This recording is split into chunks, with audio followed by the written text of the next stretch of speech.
दोस्तों बाल विकास के आज के सारे प्रश्न कई बार एग्जामों में रिपीट हुए हैं, तो वीडियो को पूरा अंत तक ध्यान से देखिएगा। बढ़ते अपन पहले प्रश्न की ओर।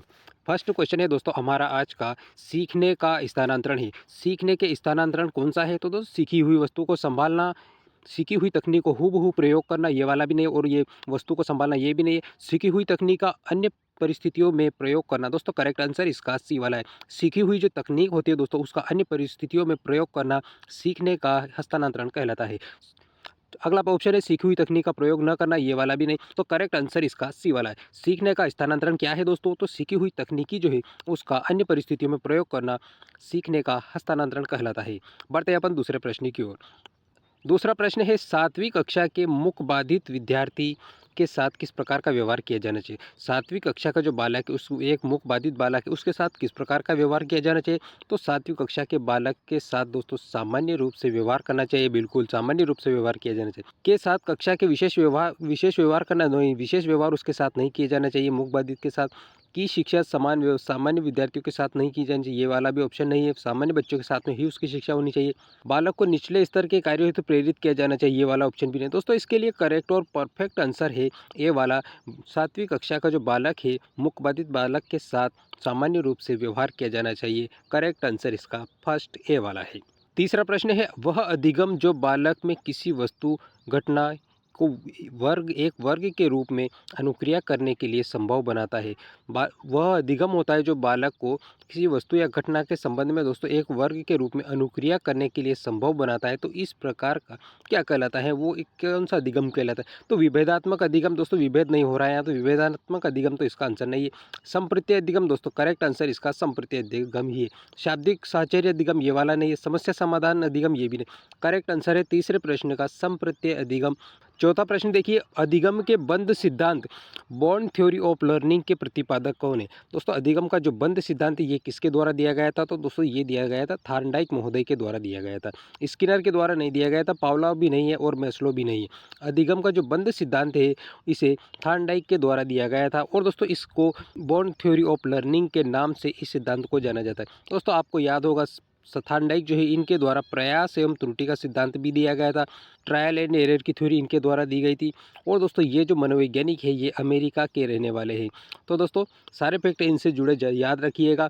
अधिगम का बंध सिद्धांत थार्नडाइक महोदय के द्वारा दिया गया है। बढ़ते हैं अपन नेक्स्ट क्वेश्चन की ओर। पांचवा प्रश्न है, वह अवस्था जब बच्चे तार्किक रूप से वस्तुओं एवं घटनाओं के विषय में चिंतन प्रारंभ करता है। बालक जब दोस्तों तार्किक रूप से किसी घटना या वस्तु के बारे में चिंतन अगर प्रारंभ करता है तो वो अवस्था कौन सी है? दोस्तों यहाँ पर चार अवस्था दी गई है।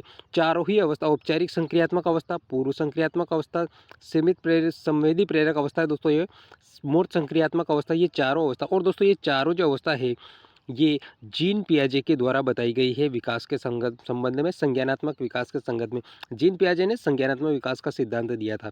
तो दोस्तों जब बालक तार्किक रूप से वस्तुओं और घटनाओं के विषय में चिंतन अगर प्रारंभ करता है तो दोस्तों वो मूर्त चिंतन करता है। इसलिए इसका करेक्ट आंसर है डी वाला, मूर्त संक्रियात्मक अवस्था में रहता है बालक।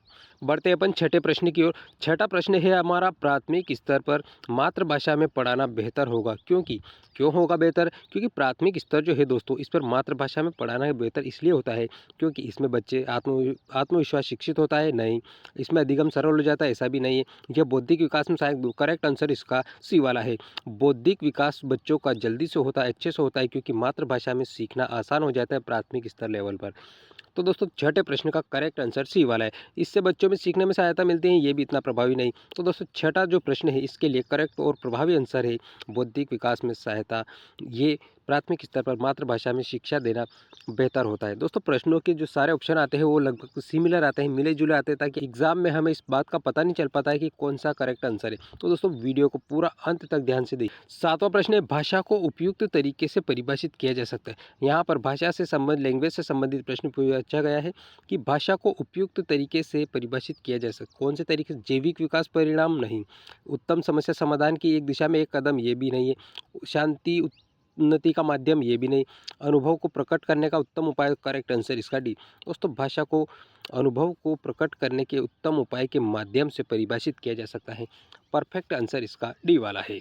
बाल केंद्रित शिक्षण का आशय है, आठवां प्रश्न बहुत इंपॉर्टेंट, बाल केंद्रित शिक्षण का से क्या आशय है, हम क्या समझते हैं उसके संबंध में। तो शिक्षण में शिक्षार्थियों का पूर्ण सहयोग लेना, शिक्षार्थियों को मनमानी करने की छूट देना, या सभी शिक्षार्थियों को निःशुल्क शिक्षा देना, या फिर प्रत्येक शिक्षार्थी की आवश्यकताओं को ध्यान में रखकर शिक्षा प्रदान करना। तो दोस्तों बाल केंद्रित शिक्षण जो है, इससे आशय ये है कि जो प्रत्येक कक्षा के सभी छात्र जो होते हैं, उनको प्रत्येक शिक्षार्थियों को उनकी आवश्यकताओं को ध्यान में रखकर शिक्षण प्रदान करना बाल केंद्रित शिक्षा से आशय है। तो आठवें प्रश्न का करेक्ट आंसर है डी वाला। नौवां प्रश्न दोस्तों कई बार एग्जाम में पूछा गया है, सामाजिक और राष्ट्रीय स्तर पर बहुभाषिकता एक महत्वपूर्ण संसाधन है।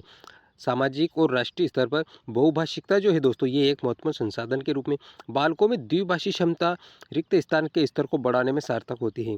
दोस्तों बालक में जो द्विभाषिता है वो किस प्रकार के स्तर को बढ़ाने में सहायक होती है, तो सामाजिक सहिष्णुता इसको बढ़ाने में सहायक होती है, संज्ञानात्मक वृद्धि में भी सहायक होती है, बौद्धिक उपलब्धि इसमें भी सहायक होती है। तो दोस्तों करेक्ट आंसर इसका डी वाला उपरोक्त सभी।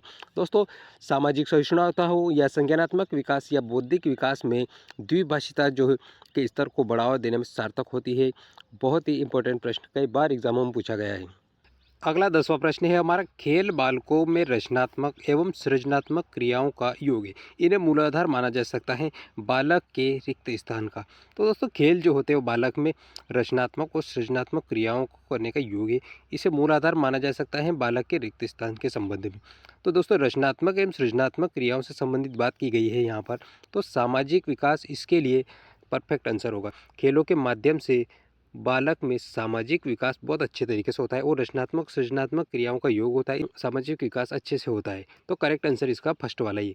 आत्म विकास आत्मिक विकास ये इसका आंसर नहीं है। बौद्धिक विकास भी इसका खेलों से जुड़ा है पर इतना ज़्यादा परफेक्ट आंसर नहीं है, क्योंकि यहाँ पर खेल के संबंध में पूछा गया है। शारीरिक विकास इससे भी अच्छा होता है। तो इसके लिए परफेक्ट आंसर है जो रचनात्मक एवं सृजनात्मकता को ध्यान में रखकर खेल जो है दोस्तों, ये सामाजिक विकास को सबसे अधिक इसका मूल आधार माना जाता है। 11वां प्रश्न है, एक प्रखर बुद्धि विद्यार्थी यदि कक्षा में अनुशासनहीन रह रहा हो तो क्या किया जाना चाहिए। दोस्तों एक प्रखर बुद्धि का जो बालक है, अगर वो कक्षा में अनुशासनहीन रह रहा हो या अनुशासनहीनता कर रहा हो तो उसके संबंध में क्या किया जाना चाहिए। दोस्तों उसकी समस्या को समझकर निवारण हेतु प्रयास किया जाना चाहिए, करेक्ट आंसर है। उसे कठोर दंड दिया जाना नहीं, दंड नहीं दिया जाना चाहिए। उसकी परवाह नहीं की जानी चाहिए, नहीं परवाह भी की जानी चाहिए। उसके अभिभावकों से शिकायत की जानी चाहिए, नहीं। दोस्तों अगर प्रखर बुद्धि का बालक है और अनुशासनहीनता कर रहा है तो उसकी समस्या को समझकर उसके निवारण हेतु हमें प्रयास किए जाने चाहिए। इस क्वेश्चन का आंसर है पहले वाला ए, इसका करेक्ट आंसर है। 12वां प्रश्न है, किसी कठिन समस्या का हल अच्छी तरह से निकालने के लिए आवश्यक है। कोई कठिन समस्या अगर है उसका अच्छी तरीके से हल निकालने का आवश्यक है। क्या साथियों की सहायता नहीं, माता पिता की सहायता भी नहीं, अध्यापक की सहायता नहीं।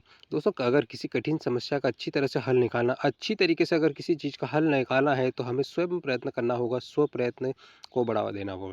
करेक्ट आंसर 12वें का डी वाला है। अगला प्रश्न है 13वां प्रश्न दोस्तों, प्रगतिशील शिक्षा में निहित है। दोस्तों प्रगतिशील शिक्षा में क्या निहित है। लोकतांत्रिक मूल्य पर आधारित शिक्षा व्यवस्था, बिल्कुल करेक्ट आंसर। सार्वभौमिक सिद्धांतों के संबंध में आधारित शिक्षा की व्यवस्था, बिल्कुल ये भी सही आंसर है। कक्षा में के रुचिपूर्ण वातावरण पर आधारित शिक्षा, ये भी होना चाहिए। इन सभी पर आधारित शिक्षा दोस्तों करेक्ट आंसर इसका डी वाला है। दोस्तों लोकतांत्रिक मूल्यों पर आधारित शिक्षा होनी चाहिए प्रगतिशील शिक्षा में। ये जो तीनों ऑप्शन है ये प्रगतिशील शिक्षा में निहित है दोस्तों। लोकतांत्रिक मूल्य और सार्वभौमिक सिद्धांतों पर आधारित शिक्षा या फिर रुचि और वातावरण को ध्यान में रखकर शिक्षा दी जानी चाहिए, ये प्रगतिशील शिक्षा के तो करेक्ट आंसर इसका डी वाला है। नेक्स्ट क्वेश्चन है, बालक को किसी सामग्री के गलत प्रयोग करने पर डांटने से क्या होता है। दोस्तों अगर कोई बालक किसी कार्य को, किसी सामग्री के संबंध में कोई कार्य कर रहा है, गलत प्रयोग करने पर अगर उसे डांटते हैं तो उससे क्या होता है। तो डांटते हैं तो उसको वह गलती करने में सुधार लेता है, नहीं।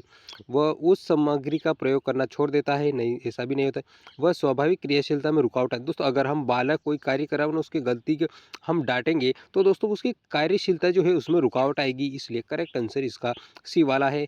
14वें प्रश्न का करेक्ट आंसर सी वाला। उसे अध्यापक पर क्रोध आता है, ये वाला ऑप्शन नहीं है। अगला प्रश्न है, धार्मिक सहिष्णुता का अर्थ होता है। दोस्तों धार्मिक सहिष्णुता का अर्थ क्या होता है। सभी धर्मों का आदर करना, बिल्कुल सही बात है। सब कुछ ईश्वर पर छोड़ना ये वाला नहीं, सभी धर्म में रुचि लाना ये भी नहीं है, दूसरे से अपना धर्म को मनवाने का प्रयास करना ये भी नहीं। दोस्तों, धार्मिक सहिष्णुता का अर्थ होता है सभी धर्मों का समान रूप से आदर करना, धार्मिक सहिष्णुता कहलाता है। दोस्तों, आपको वीडियो पसंद आया तो लाइक कर दीजिए, चैनल को सब्सक्राइब करना मत भूलिए और अपने दोस्तों कोई भी भाई बहन टीचर एग्जाम की तैयारी कर रहे हो तो बाल विकास के ये सारे प्रश्न उसके लिए उपयोगी है, इसलिए उसको शेयर भी कर दीजिए। कमेंट के माध्यम से बताइए दोस्तों आपको वीडियो कैसा लगा। तो दोस्तों, चैनल को सब्सक्राइब करना मत भूलिएगा, मेरा मनोबल बना रहे इसीलिए। मिलते हैं दोस्तों अगले वीडियो में, तब तक के लिए आपको बहुत बहुत धन्यवाद।